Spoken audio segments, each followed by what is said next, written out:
ہم تو سال ہا سال سے یہ کہہ رہے تھے کہ اس ملک کے اندر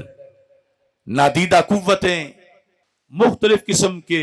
سازشی عناصر اس کو رفضی سٹیٹ بنانے کے درپے ہوئے،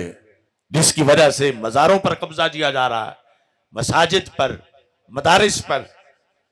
وہ مری طریقے سے ہو یا غیر مری طریقے سے۔ لیکن بہت تھوڑے لوگ تھے جو ہماری اس آہ پر کان دھر رہے تھے۔ چلتے چلتے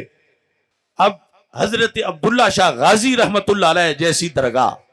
حضرت قطب عالم بخاری رحمت اللہ علیہ جیسی درگاہ،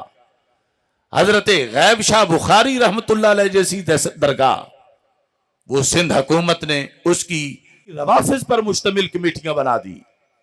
صدیوں سے جو اہل سنت کے مراکز ہیں وہ روافظ کے قبضے میں یہ چند دن پہلے دیے گئے، اور پنجاب میں بھی یہ کوششیں جاری ہیں، یعنی کہیں تو سجادہ نشینی خرید لیے گئے ہیں،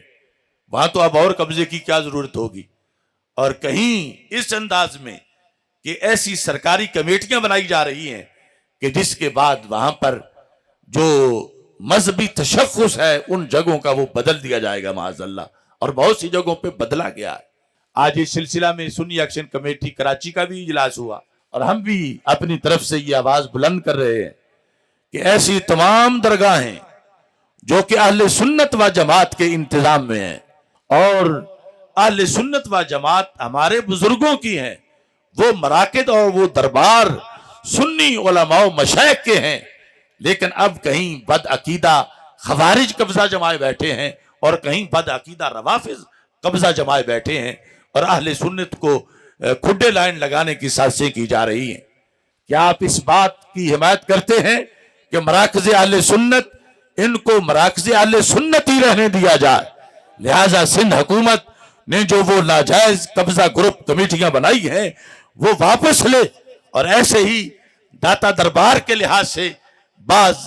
ایسے خفیہ کام کیے جا رہے ہیں کہ جن کی وجہ سے چند سالوں کے بعد یہی مسئلہ وہاں پر بھی معاذ اللہ کھڑا کر دیا جائے گا، اور کئی مراکز پہلے ہی روافظ اور خوارج کے قبضے میں یہ دیے جا چکے ہیں۔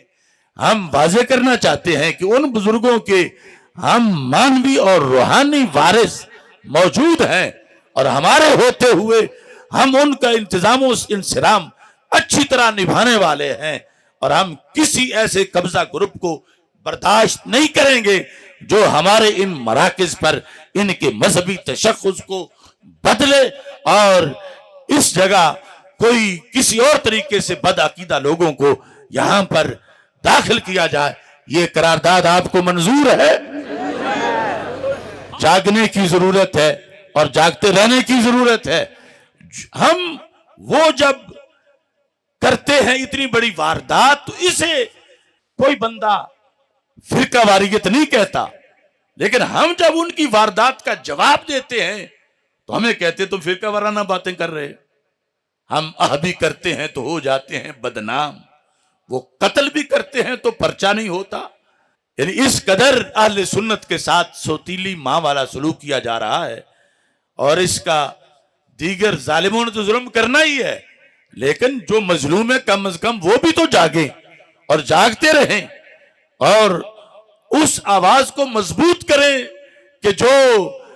اس قسم کی وارداتوں کا پردہ چاک کرنے والی ہے، اور اس قسم کے جو قبضہ گروپ ہیں ان سے اپنی اصل میراث کو